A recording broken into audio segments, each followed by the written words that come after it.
Hey everyone, thanks so much for joining me on my new Buck Angel podcast channel.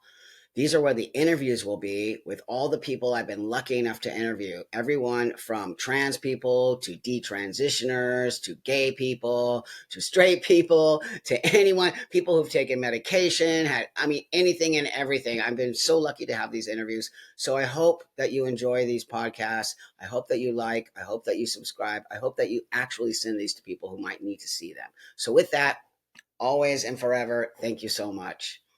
My bottom surgery completely failed. There's no recovering it. And I'm done. These kids are being butchered. And yeah, these people like Dylan Mulvaney. And honestly, I watched videos, Buck. I'm getting nauseous. Trans doctors make it seem like gender dysphoria in children is like a death sentence. 100%. I had been diagnosed with BPD and been medicated and gone to the right therapies and actually went through all of that.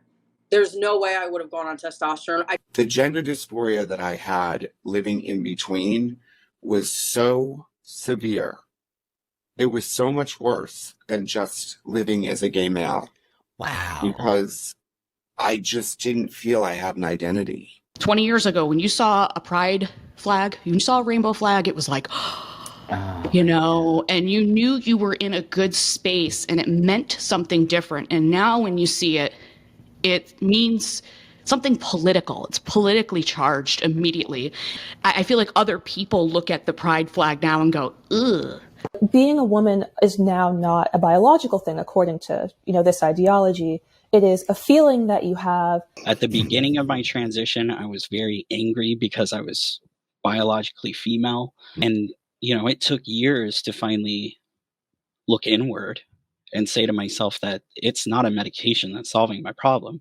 It's me that's solving it, and me that's taking steps, and me that has to come to the realization that accepting myself and loving myself. And there's so many of us, and I just think it's important to say that there's trans people on this group. There are, all different types of people who just want to make sure that kids are getting comprehensive mental health care, and that we're concerned that that's not what's happening. And this is the only area that it seems to really be going off the rails. So yeah, I agree. It's the only area in you can't talk about healthcare where you are so bullied by other professionals when you raise concerns. In no other area of mental health care would such uncollegial and unprofessional behavior be tolerated, much less accepted. Even if you can guarantee a kid is trans, you still don't want to do that. Why? Because the body isn't trans.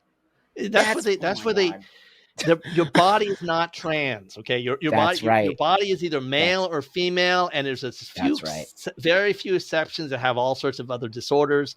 If you develop breasts when you're a boy, that's a disorder. That's not your body's not trying to tell you you're born in the wrong sex. Your mind. That's right. Like me as a trans person, I should not feel uncomfortable going to like a group for other trans people and feeling like I don't really belong here. I can't relate to a single person in this room.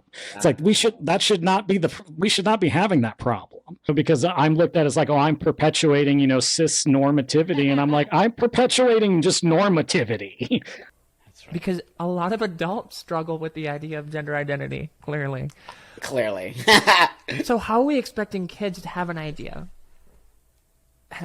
We can't. No, we can't expect kids to have an idea of what gender identity is.